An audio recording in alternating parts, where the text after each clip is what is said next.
बचपन की यादें। एक शहर की एक गली में एक पुराना मकान था। उसमें एक बूढ़ा व्यक्ति रहता था।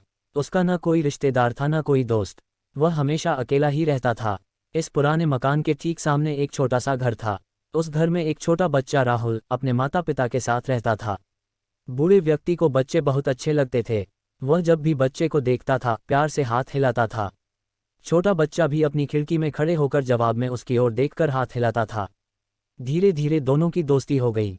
राहुल बूढ़े व्यक्ति को दादाजी कहकर बुलाने लगा। दादाजी अक्सर राहुल के लिए बिस्कुट लाते थे। कभी कभी वे उसके पसंद की चॉकलेट लाकर भी उसे देते थे। एक दिन राहुल ने भी उन्हें अपना एक खिलौना दिया।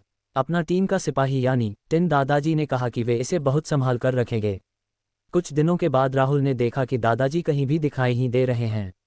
उनके मकान को भी तोड़ दिया गया और वहां पर एक बेहतरीन बंगला बनाया गया। राहुल के पिता ने उस बंगले को खरीद लिया। राहुल और उसके माता पिता बंगले में रहने लगे। धीरे धीरे राहुल बड़ा होने लगा और बचपन के उन दादाजी को भूलने लगा। जब वह बड़ा हुआ और उसकी शादी हो गई तब उसकी पत्नी भी वहीं रहने आई। एक दिन वह अपनी पत्नी के साथ बंगले के बगीचे में हाथ से एक गड्ढा खोद रहा था। वहां वह एक बीज बोना चाहता था, तभी उसकी उंगली में कुछ चुभा।